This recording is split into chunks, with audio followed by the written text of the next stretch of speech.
morning. Distance learning for all has started. There's a lot of work happening.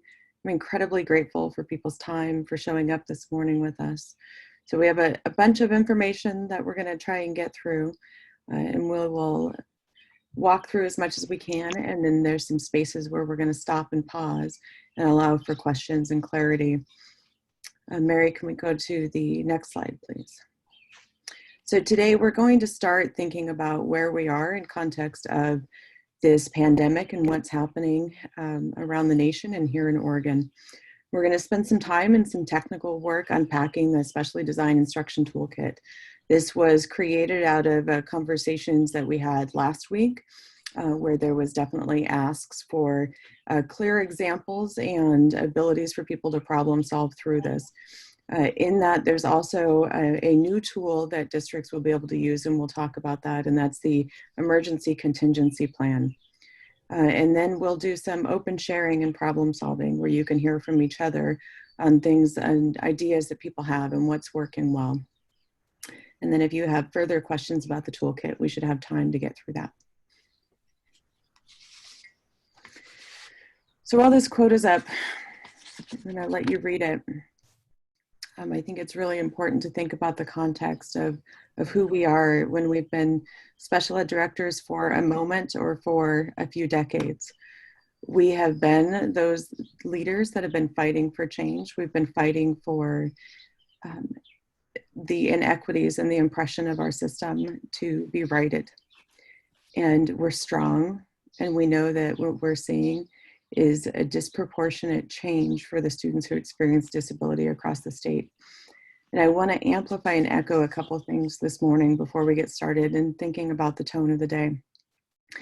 And so this morning we had a meeting with our team, and Colt reminded us of a few things that are happening around the state.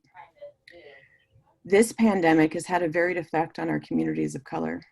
I want to highlight this before we start to remind us that this is hard work. This is a national health emergency, and people are dying and living in devastating conditions. The privilege that we live in to even consider talking about compliance today should be matched with deep compassion and understanding of those that we're trying to work to serve. Among the hardest hit groups right now are our Latinx community. Colton shared this morning that community leaders are calling out the needs and demanding for resources and support from elected officials. Our Black African American community has named that there's no people of color making decisions about COVID-19. We also shared this morning the deep impacts by our 9 federally recognized tribes. Colt reminded us that disease is part of the genocide of Native Americans, and that now continues for tribes across this country. People are dying, and there are tribes facing extinction of a people due to this crisis. Burns Paiute and Warm Springs are in desperate and challenging situations. Businesses are shut down, and for many of the tribes, the primary economic resource of casinos have been closed. People are out of work and the governments are close to collapse. There's no relief from federal CARES money, as tribes don't directly receive that. They're leaving it up to each state to scramble. I think it's really important when we talk about where our families are, where our communities are, and where we have pushed from the beginning. Build on relationships, reach out, think about care connection first because of this. Because people are not okay. People are not living in spaces in multiple areas. And there is a disparate, varied effect that this is having. It is an inconvenience for my family of privilege, and it has become a way of being a new life, but we are all healthy and we are managing and we can get through this, and we are strong and we're educated and we have lots of resources and tools. And I need to keep that in mind, and I'm going to ask that every leader keep that in mind when we're asking our families to show up, to participate, to lean in, and to even talk about an IEP or to talk about the logistics of compliance components. Thank you. Next slide, Mary. So we're going to get a little into the technical components of specially designed instruction. So the first part of this toolkit It starts with a sheet that you can use with your teams. It's a nice overview, and it walks through where are the places that you want to start when you're thinking about SDI, because the world has been flipped upside down and the context has changed, and how we used to do reading groups is going to look different. How we used to do resource room support, how we used to do focus classrooms, all of that is significantly different. I want to look at the left side of this. So when you're planning for SDI, here's really 4 places to start. Review the guidelines for specially designed instruction under special education, the Distance Learning for All guidance document. If the IEP can be implemented as written, you don't need to do anything right now except lean into care, connection, and support your families. If the IEP needs to be adjusted and SDI needs to be changed, consider using the new template that we're going to show you. It will alleviate what we believe is going to be a lot of stress for your case managers and provide some clarity for families on changes. If parents disagree with a proposed change, as always, you want to schedule an IEP meeting. When we think about all of SDI, we want to think about the full instructional day. One of the calls we had last week, it was really clear that there was a disconnect between what special education leaders were hearing and superintendents. Colt shared yesterday with all superintendents, this is the full instructional day. That when we think about planning for a resource and we think about it, all of the teaching that happens, it's not just the teacher-led time, that it is all 3 parts, the teacher-led, the supplementary learning, and the nutrition and wellness. And then questions to consider. Can the students' goals be met in distance learning for all? And we know that for some, that's not going to be possible. And for some, it is. What are the options when we think about least restrictive environment, considering all of our students are now educated in the same space? Can SDI be taught by both general education and special education? Mary, you closed my screen. Thank you. Good job. And how can we leverage the family home environment? How can we think about the assets and supports of all of our students and their family dynamics as we plan forward? Next slide, please. The toolkit starts with the first section, which is framing our values. And this is really lifted out of the Distance Learning for All document with a couple nods to specifically supporting special education students and teams.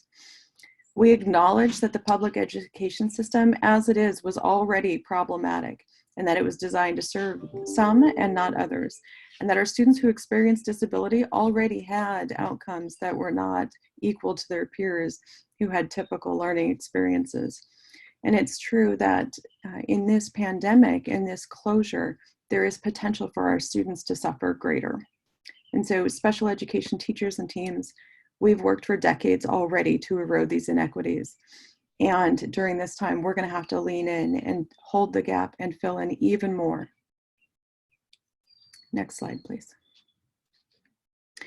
The guidelines for distance learning for all, and this is in the general education components, include social, emotional, mental health, partnering with our families and caregivers as partners, that they're truly, we are guests in their home right now, that instructional time is considered in a multitude of environments and the ages of learners.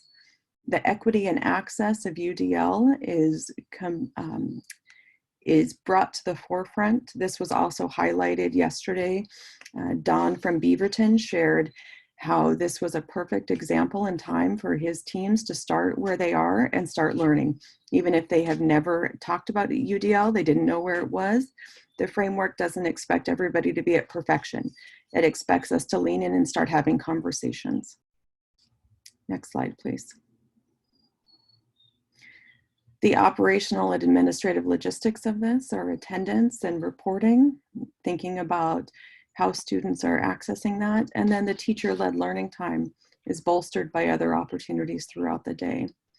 And in special education teams, for this one, it's important that specially designed instruction can be taught and achieved in multiple buckets of learning, not just the teacher-led time. Next slide, please. So this is the special education guidance that came out almost 2 weeks ago now. This is a review of it. If you have not looked at it, the links are here. They're also on our website under the COVID-19 Students Who Experience Disability Resources. This original document included 6 steps for teams where you would develop your distance learning plan, review the student's IEP in context of this, to the maximum extent possible, implement the IEP as written. School placement could be considered, but this is not a change of placement. And then review the table, we'll show you on the next one, and then examine the effect of closure on students after this. Next slide, please. This was in the extended, the part of the guidance that was given 2 weeks ago. The table that if during the extended school closure and distance learning for all, an IEP team determines the school cannot meet the requirements of the IEP, you would convene an IEP meeting into a written agreement and review with the family all the components of the IEP that need to be adjusted or changed during this extended closure.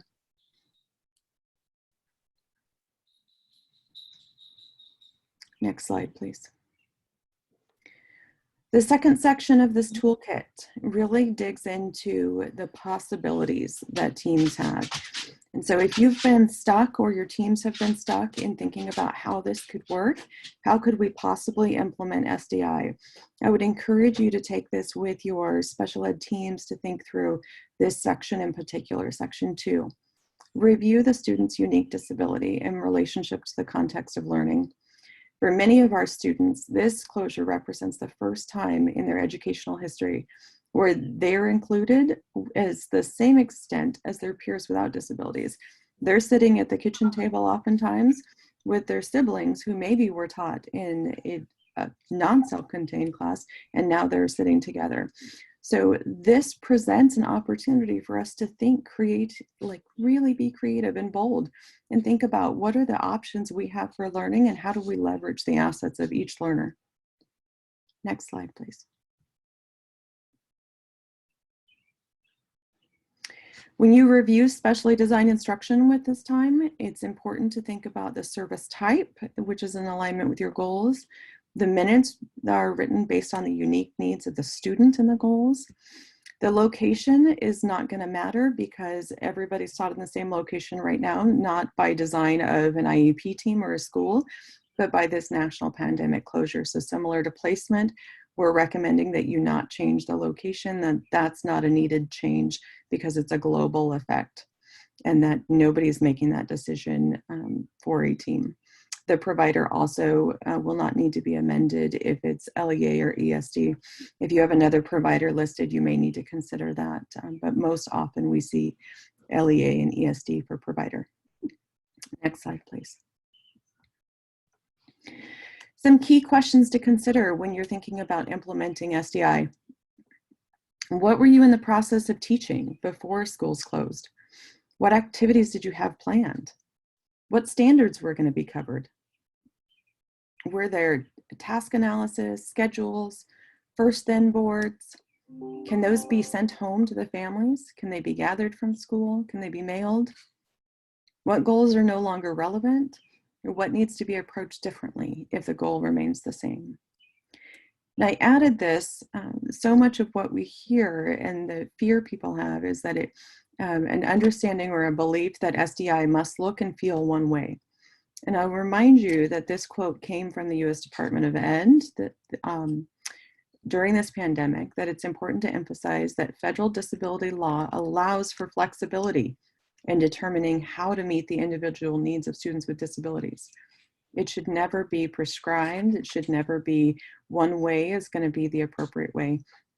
From the beginning, we've said lean in and meet with your teams and meet and think about the unique needs of each learner. And that's what we're asking you to do. And that's exactly what's called out in that quote. Next slide, please. One of the parts of the section 2 is evaluating the minutes of SDI, and there's some support in there and some tools to help you think about how to do that. So as a team considers how to provide SDI through the full range of services of distance learning for all. It's true that ODE has recommended a maximum daily teacher-led learning, but that does not encompass or enclose the whole learning day or what should happen. And we know that teacher-led learning will be bolstered by multiple activities throughout the day.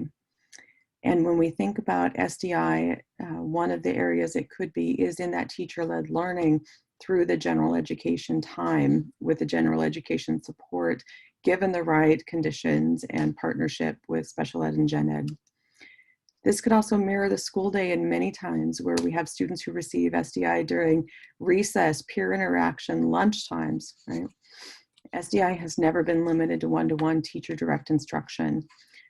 We have an example where in a resource room there were centers, and students were every 10 minutes moved from group to group, and one of the groups was with a teacher, one was with an assistant, and one was independent activity.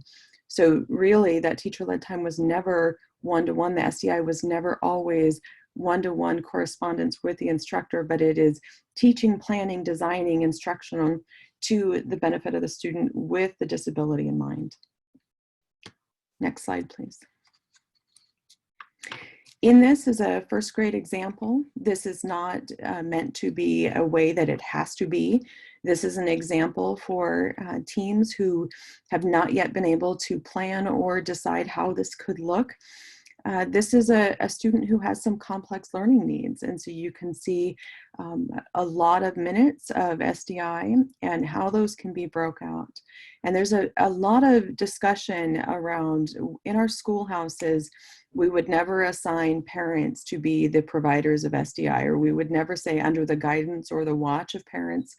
And in this new context, parents and caregivers and our families are sitting with us as partners in this. And so if you have concern about that, you want to talk to the family about what that can look like. And maybe it is only virtual if your team decides that, or it's parent and or virtual.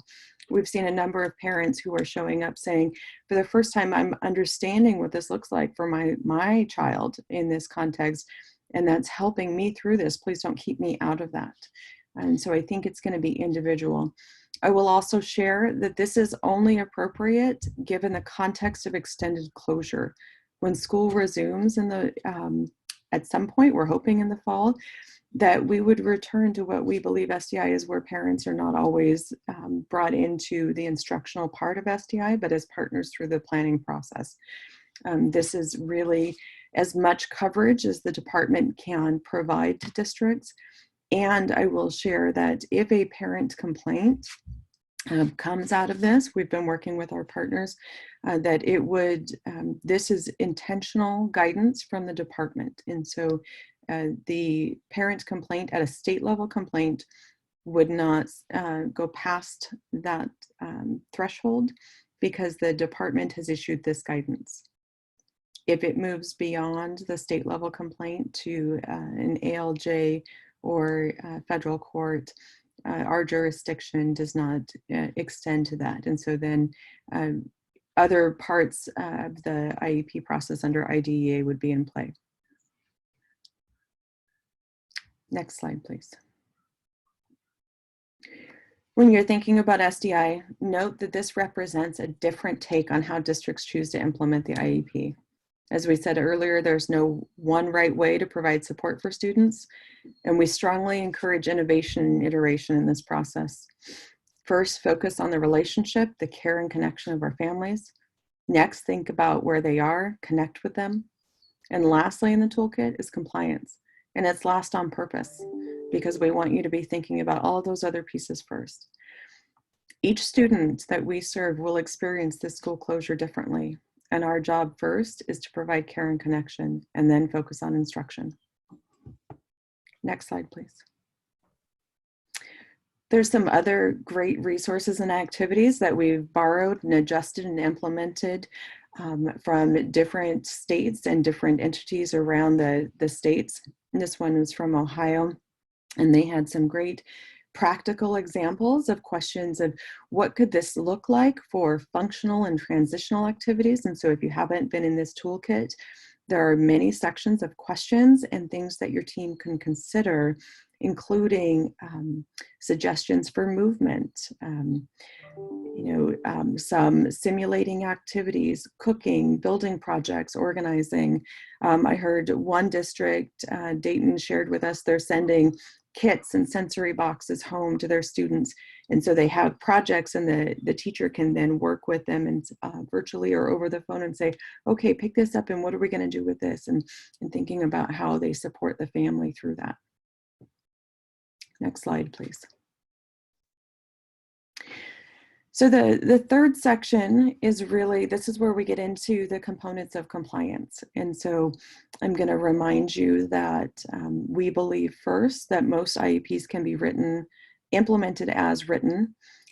But if there are changes necessary, these are some steps you can take. We also know that there are, for some students who were in who cannot access the general education options for whatever reason, students who were in previously segregated classes, or those whose goals and services can't be met under distance learning for all, that we're still providing service to them to the maximum extent possible, but there is going to be a need to work with the family to adjust or talk about the IEP conditions. And so we have a couple options that we'll go through for those. Next slide, please. So the first one is our traditional written agreement and prior written notice. At any time during an IEP cycle, a team can amend the components of an IEP. This amendment can include everything, but it's not limited to goals, SDI, supplementary services. And during the extended closure, when a team evaluates SDI, it should, and should there be change, they should consider the following: communicate with the parent, use a prior written notice, and then a written agreement process to amend the IEP. What I would say is that we are not looking for that to be a change in any state level reporting system. And so it could be just documenting in whatever district-led process you want, whether it's a change in the actual IEP document, or it is sitting somewhere as a note or an adjustment to it. So that's going to be up to each district to determine. And this change may reflect updates during the extended closure. So the new component that I want to make sure is highlighted for people. During the extended closure of schools, the department has drafted an emergency contingency plan. This is a 4-page template, and this form can only be used during the period of extended closure. And it's to be used in lieu of the amendment process. And so what this will allow teams is to be able to say, we're going to make a change in a section of the IEP or a portion of it, and not have to amend now and amend in the fall or when schools reopen. And so this becomes a really nice tool, so you're not sitting at 2 different types of IEPs or having an interim IEP or trying to think about services. The date of implementation is on the top, and it says until schools reopen. And so you have this as an opportunity for your school teams as you use it.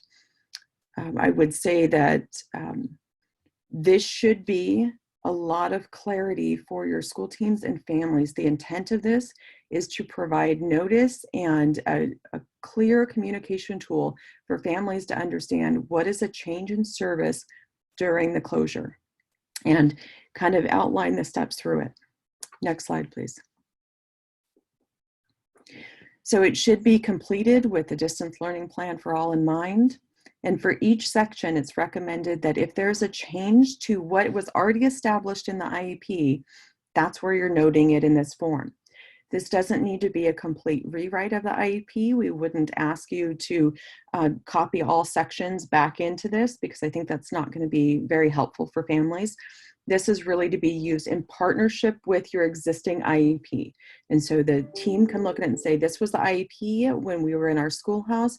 Right now, this goal is not going to be, we cannot meet the design of this goal, or in conversation with the family, we've determined that this goal, we need to shift or change or adjust it because it doesn't meet the needs of the student right now. So you can highlight it in that single box and then go through and work with the family to sign it.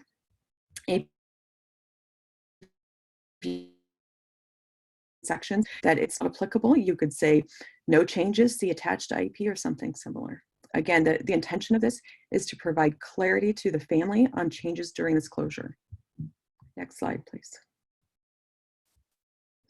Lastly, you could, as always, hold an IEP meeting, right? If the family decides that they do not agree with changes that you've proposed, either through an amendment or through a written agreement or this contingency plan, you want to bring together a team. And so I would say things to consider are to remember the very many ways that we've held IEP meetings when parents couldn't attend, and we've had meetings over the phone, we've had virtual meetings, all of those options, as well as we outlined in here attendance and who is necessary for the provision of that, and that you may not need the full team in an excusal mode. You may need to consider and look and see, depending on the constraint on what is the situation, the student and the learner. I'd encourage teams to evaluate those options for the maximum flexibility. Next slide. So the last section, these are some samples and some steps. These are not to-dos, they're not requireds. These are there as support to help you if you need ideas and you need to generate what could this look like for my school and my team. The first one is Central School District, and we're incredibly grateful for Christina and Julie for spending multiple hours this weekend with us thinking about what could this possibly look like, how could we plan this forward. And so you'll see a number of hours throughout the week and what that looks like, broken out by minutes, and then each service and how that goes forward. And where there's new for them is the SDI in the general education setting and how they're going to have to partner in deep and new ways with that. And their superintendent shared that as well yesterday, that this is really a great opportunity. One of the things they mentioned was having their union president and vice president as part of their planning committee, because it helped alleviate a lot of the collective bargaining angst or fear. And so they were on that. And so I thought that was a really great strategy to offer for people. Next slide, please. Another great example in here, Beaverton, Danielle shared this weekend as well with us, working through an I do, we do, you do model and thinking about what does this mean in context and how do we provide service. So both Central and Beaverton are examples of districts that are not changing IEPs across the board. They're implementing as written. They're trying to make this work through this, through the guidance that we have issued, and as well as their own support and thinking about their distance learning for all. Next slide, please. I think one of the components of the Beaverton slide that I thought was helpful if people lifted and were able to share with their case managers. So what SDI could be and what it wasn't. And so while it said co-teaching with a general ed teacher or recorded video, instruction provided by the gen ed teacher, paraeducator, or parent under the supervision of, I think that was a really unique and creative way to think about that, instead of saying, parent, you go be the teacher. So it's really thinking about the context of the special education teacher and case manager, adding that planning, front loading, providing guidance to the student sitting in front of them. Next slide, please. So I have asked a couple people to kind of talk on this, and then I'm going to open it for others. So really with these leading questions, I think it's most helpful to hear from others in the field who are able to think of a new option. Sometimes as special ed directors, we get really lost in the details of all the things that we know in our context, and hearing from colleagues can open up and share new ways of thinking and patterns of experiencing things. So I'll ask first, Sean, if you can share what are your, how are you leading forward during this? You had some great examples for your case managers and your teachers. And then what are the supports or areas you would need or move forward at this time? Hey, everybody. I'm going to stick into the chat box a document that we've been working on. It's a live document that as we were trying to, unpack Oh, I got to start my video. Okay. As we were trying to unpack everything in the last couple of weeks, we just started developing our own procedural FAQs as questions poured in. And it's a live document that is essentially our way of creating a lane for our teachers to work in. And I found it to be really helpful, and I've shared it, and you're welcome to look at it. And we're updating it all the time. In fact, we do weekly Q&As. We did daily Q&As, and now they're weekly Q&As with affinity groups within our district. And so we're updating that today with all the guides around seniors and things like that. So it's a living document that it's got fluidity to it. Generally speaking, I've followed Candace's guidance with trying to lead in a way to reassure folks that we are in an emergency situation. This is a national emergency. I think I've used the word absurd every day for the last 2 weeks. And, really in the spirit of absurdity is like asking to do the impossible. But on the other side is it's also, there's sort of some comedic value to it. So it's like trying to keep it light and understand the context that we're working in, but at the same time, not overthink it. And so really focusing on the relationships that we've already built with families, focus on service delivery, focus on reaching students. And so what we've shared with our folks is we're going to try to implement IEPs as written. And I think the thing that I'm learning through this is what we knew 2 weeks ago is different than what we know now. So 2 weeks ago, we might have assumed that there were goals we couldn't serve, there are areas that we couldn't serve. And through working with teams and working with our coaches, we're actually finding that we are having success and kids are making progress. So I'm glad we stayed the course with like really trying to figure out what does this look like and what can it look like and what are the assets of our families and of our students. And maybe we can do this. In the guidance that I shared, our opening salvo, if you will, is sort of how are we defining faith in Ben Lapine? And so what we've really said is that we're going to implement IEPs as written at times. And this is where, of course, through this process, we're going to probably change our guidance a little bit because we're going to think a little bit more about how do we use these contingency plans and things like that. But, what we said is, if you and a family in conjunction decide that a goal is not appropriate, that we were going to send a prior written notice and suspend that goal. I think in light of this guidance, we need to roll in how the use of a contingency plan might meet that effort a little bit more completely.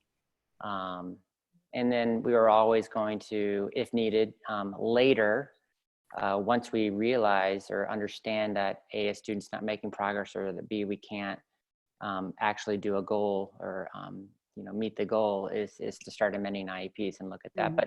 But the big idea is that we're going to try first. And so we're still in that process of trying. One other caveat that we did add into the guidance is that for annual IEPs that were coming up or that came up as from March 12th on, that we gave latitude to our case managers to, when they develop goals, they could develop goals in the distant learning context and do different start and end dates for those, and then develop more complete goals that would have start dates that began in the fall. So for any of our annuals that are coming up between March 13th and the end of the year, you might see 2 different start times depending on what the goals are. So that was a little bit of cover that we were able to give people.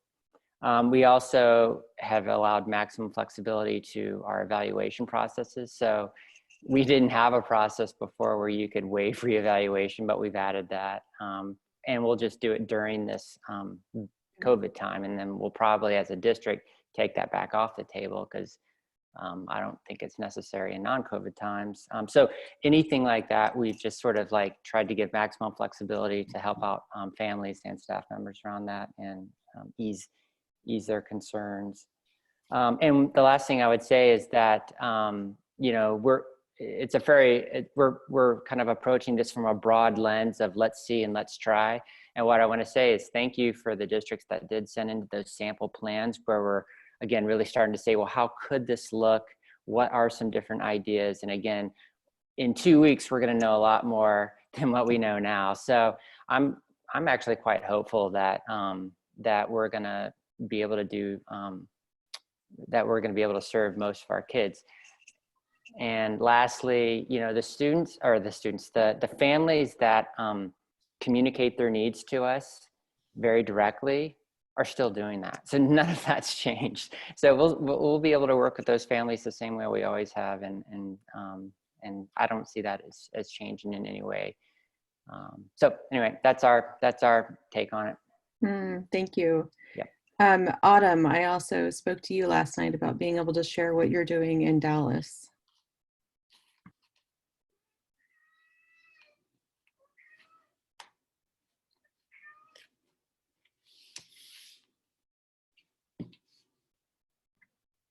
So Autumn, I saw you on earlier, if you can unmute yourself if you're ready. I am unmuted. Can you hear me now? Yes, perfect, thank you. So I don't think that we are as far ahead as planning as in Central and Beaverton. That was great guidance. I know that I have a great group of folks that I collaborate with, and so I encourage other SPED directors, if you're trying to do this by yourself, don't try to do this by yourself. Reach out to your neighborhood districts and try to partner with them and gather some ideas just so that you can bounce things off of them. I know that over the past couple of days of being aware of what was coming down the pike, that I have shared information out with our admin team, and trying to ensure that we are going to be able to support our SPED teachers the way that they are needed to be able to support. I know that superintendents received messages and information from Colt yesterday. And so in our admin meeting today had already started with, there's going to be things that are going to be coming out, and we need everyone's support to be able to make things happen. And maybe not knowing exactly what that is, but I do know that the information I share with my teachers this afternoon is going to be something that it's going to be challenging, because we are all aware that we have had changes over the weeks and we're getting used to that. But we've done a lot of the work that we're now going to need to redo, just from not looking at the work as something that we're going to redo, something that we can build upon, but in looking at our distance learning plans that last week prior to Monday starting, we have already connected with families and received feedback and had those documentation and prior written notices.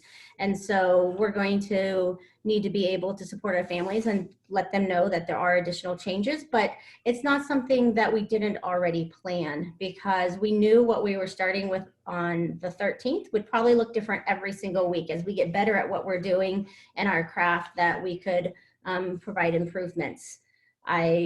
I know that the information that I share today with teachers they're going to need a couple days to be able to process things. And then I think naturally their creativity and the way that we do things will be able to move forward and get over that hump. But I do think that all of this information is going to be overwhelming for teachers, and that we're going to need to be able to provide some grace in that area so that we can do our jobs and be able to lead effectively. One thing in our conversation that I had with Candace was that, again, it's been almost 5 weeks now since the closure of the first time we closed to the extended closure. And all of the work that we've been doing up until now is not for naught. All of those things of like, okay, so now I'm going back to the 3 buckets, and I got this. We got the teacher-led instruction, we got the supplemental, we've got the health and the wellness and the nutrition piece and the movement piece. That the flexibility for the SDI is something I think that we need to continue to say over and over and over, and that it doesn't just fall on the special ed person, that's the entire district plan that we have in our district, that everyone is going to have to take responsibility for that. And to me, it's kind of a silver lining, because I know that sometimes whether or not we want it to happen, the us and them kind of happens, and that with this new experience that we're all living, that hopefully in the end, that the collaboration that we are about to do and developing this distance learning is something that we're going to carry on, and is only going to be an improvement for our buildings as we move forward. So I know that a lot of work has to be done, but I think that that we're able to do that. I think what was easy for us is the whole compliancy piece of, you know, continuing our IEPs, whether or not, even through our distance learning of suspending goals or needing to do an amendment, or our evaluations of where we're going, that the guidance has been very clear with that. And we're going to be okay in that area because we have a process to fall back on. And so it kind of goes back to the very beginning thing that I shared, that if you don't have a team that you're working with or with other folks to be able to bounce ideas off, then it can probably feel very lonely and overwhelming. That having that team has helped make some of the processes that we do in Dallas stronger, because I'm aware of what 7 or 8 other school districts are doing, and I'll be like, okay, I didn't think about that. That's something, that's a hurdle we can overcome. So the more processes you have in place and activities and communications that you have will make this whole change a little bit easier for your district. Thank you so much, Autumn. Mary, can you go to the next slide, please? So while this is up, Jennifer, I asked you to consider and think through this morning. What are you hopeful for? What's going well?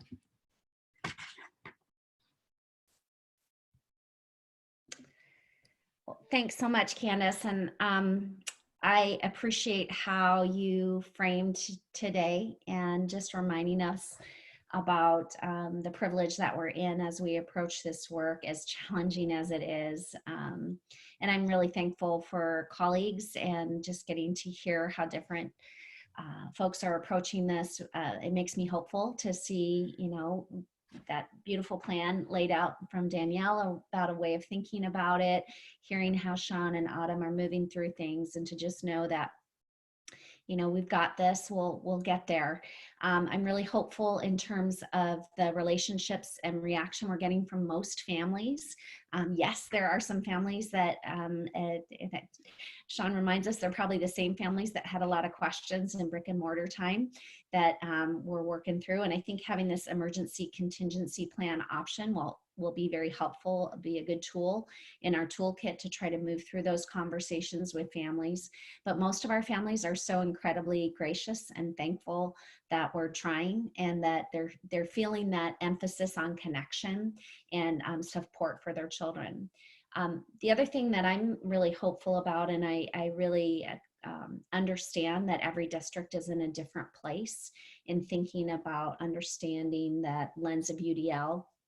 But for me, it was incredibly helpful and hopeful that the strongest language about the UDL lens wasn't in the special ed guidance.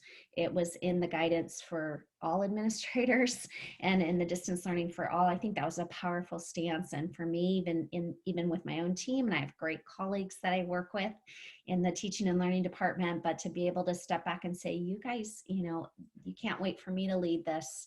It has to be us leading this together. And it's not me just saying that now, it's ODE. And so we're seeing some good traction coming from that. I'll share one document that we developed this week just around some self-paced professional learning for UDL, because the last thing we want to do is stress people out with, you know, trying to come to Zoom PDs or things like that right now, but just providing opportunities for people to do that learning on their own as they can dip into it. So that's been very hopeful. And that sense of, as Sean was saying, at some points there are some IEPs you look at and you think, I don't know how we can implement this in distance learning.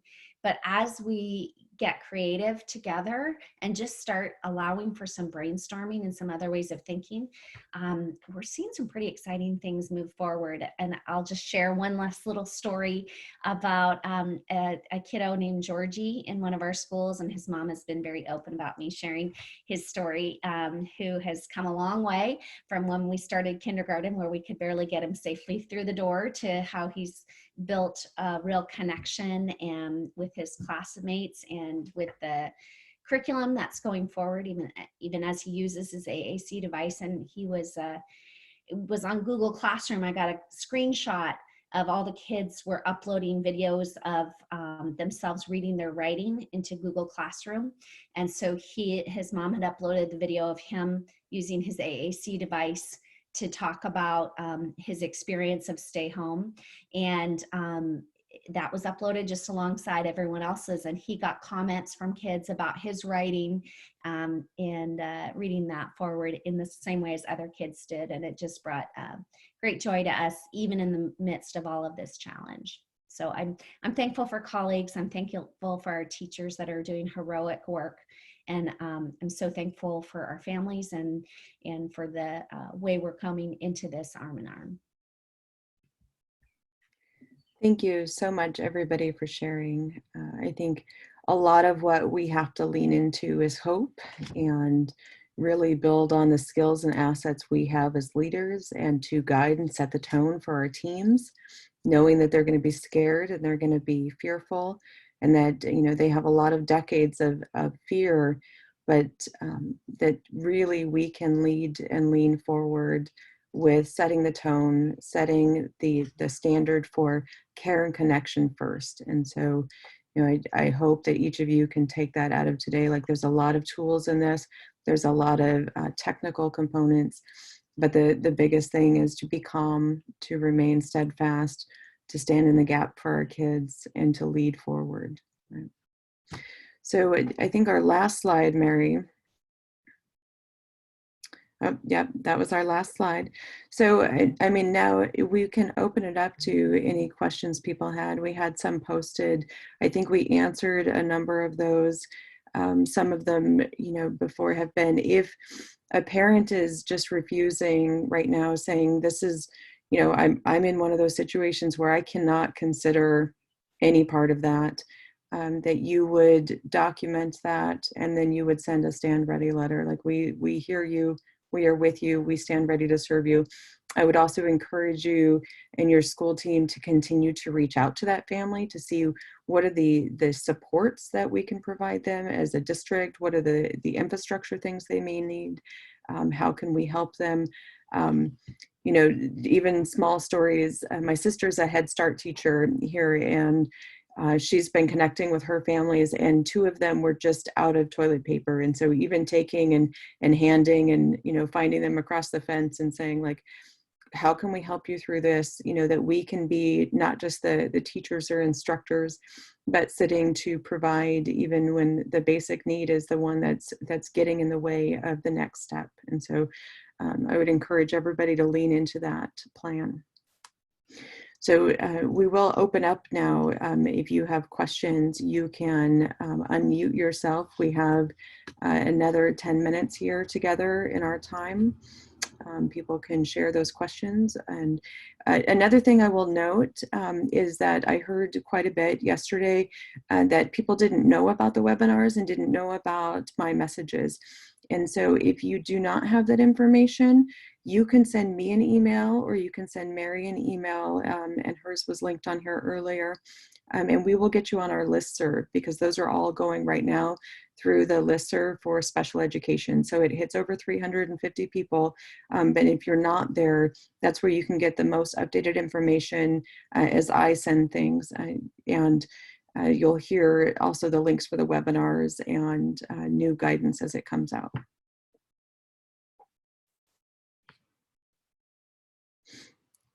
So with that, is there any questions, comments, or hopeful, happy things people want to share? I have a quick question. Can you hear me? Yes, thank you. I think this is an obvious answer to this question, but I want to just confirm that the 4-page document that you've sent out for folks to use temporarily during the closure, that is a document that needs to be done in conjunction with parents via an IEP meeting, not just done by the district and sent out to parents. Is that correct? So I would say in partnership, it doesn't need to be what you would constitute as an IEP meeting. They definitely should be partners in discussion, especially if you're going to change a goal or you're going to change a service type or minutes significantly, that you would say, hey, we're thinking about this. What does this mean? But it doesn't have to be a documented IEP in terms of how we normalize IEP meetings. Got it. So the Great. intent Thank you very was much. to provide a little ease for case managers, not thinking about, okay, do I have all the components of an IEP meeting running through this? And it can just be a little more fluid. Perfect. Thank you. You're welcome. Hey, Candace, this is Erica. I'm wondering, I saw somebody make a note here. Is ODE going to be able to provide like a parent communication? There's been a lot of changes. Mm-hmm. And you know, it's Yeah. obviously it's hard on you guys, it's hard on us to keep having different communications, but hey, we're at full faith, right? So you're going to promise us, knock on everything, that there's no more changes coming. So is there a possibility that perhaps the department could write a consistent message that we could send out to parents? That would be super helpful. Yeah, I would say I would start with the FAQ that we have for families that was written in partnership with FACT, and that's on our website. And that has a host of information and resources. It outlines all of the things that we've talked about. It's been aligned to SDI, and what it doesn't have is a contingency emergency form, but that has been sent both to district attorneys and to parent attorneys around the state to see and comment on. So I would say start with that. And, you know, there's tons and tons of sections of that if you wanted to highlight and grab, you could.